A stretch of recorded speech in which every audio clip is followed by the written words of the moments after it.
پہنچ گیا دستار سے وہ ماں کی دستار سے وہ ماں کی ردا تک پہنچ گیا اکبر کا لہو شے کی ابا تک پہنچ گیا اکبر کا لہو شے کی ابا تک پہنچ گیا اکبر کا لہو شے کی ابا تک پہنچ گیا اکبر کا لہو شے بسم اللہ ابا تک پہنچ گیا ایسے گری ہے میں اکبر کی لاش پر ایسے گری ہے خیمے میں اکبر کی لاش پر زینب کا خون کھا کے زینب کا خون کھا کے شفا تک پہنچ گیا اکبر کا لہو شے کی ابا تک پہنچ گیا اکبر کا لہو شے کی ابا تک پہنچ گیا اکبر کا لہو شے کی ابا تک پہنچ گیا اکبر کا لہو شے کی ابا تک پہنچ گیا ایسے گری ہے خیمے میں اکبر کی لاش پر ایسے گری ہے خیمے میں اکبر کی لاش پر زینب کا خون کھا کے زینب کا خون کھا کے شفا تک پہنچ گیا اکبر کا لہو شے کی ابا تک پہنچ گیا اکبر کا لہو شے کی ابا تک پہنچ گیا اکبر کا لہو شے کی ابا تک پہنچ گیا دستار سے وہ ماں کی دستار سے وہ ماں کی ردا تک پہنچ گیا اکبر کا لہو شے کی ابا تک پہنچ گیا اکبر کا لہو شے کی ابا تک پہنچ گیا اکبر کا لہو شے کی ابا تک پہنچ گیا لیلا یہ رو کے کہتی تھی اکبر کہاں ہو تم لیلا یہ رو کے کہتی تھی اکبر کہاں ہو تم ظالم کا ہاتھ میری ظالم کا ہاتھ میری ردا تک پہنچ گیا اکبر کا لہو شے کی ابا تک پہنچ گیا اکبر کا لہو شے کی ابا تک پہنچ گیا اکبر کا لہو شے کی ابا تک پہنچ گیا لیلا یہ رو کے کہتی تھی اکبر کہاں ہو تم لیلا یہ رو کے کہتی تھی اکبر کہاں ہو تم ظالم کا ہاتھ میری ظالم کا ہاتھ میری ردا تک پہنچ گیا اکبر کا لہو شے کی ابا تک پہنچ گیا اکبر کا لہو شے کی ابا تک پہنچ گیا اکبر کا لہو شے کی ابا تک پہنچ گیا دستار سے وہ ماں کی دستار سے وہ ماں کی ردا تک پہنچ گیا اکبر کا لہو شے کی ابا تک پہنچ گیا اکبر کا لہو شے کی ابا تک پہنچ گیا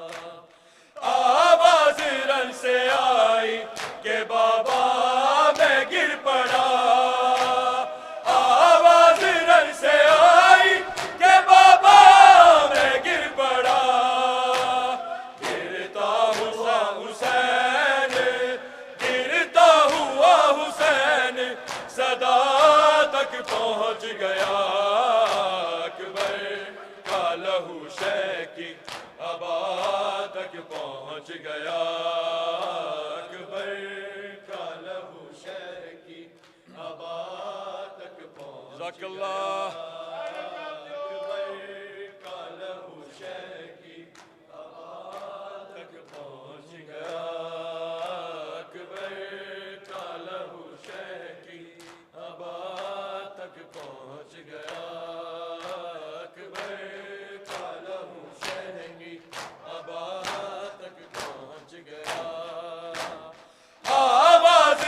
से आई के बाबा मैं गिर पड़ा आवाज रन से आई के बाबा मैं गिर पड़ा गिरता हुआ Hussain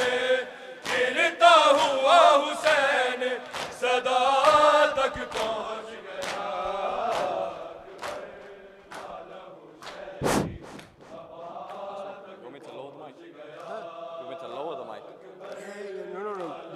No mic at all.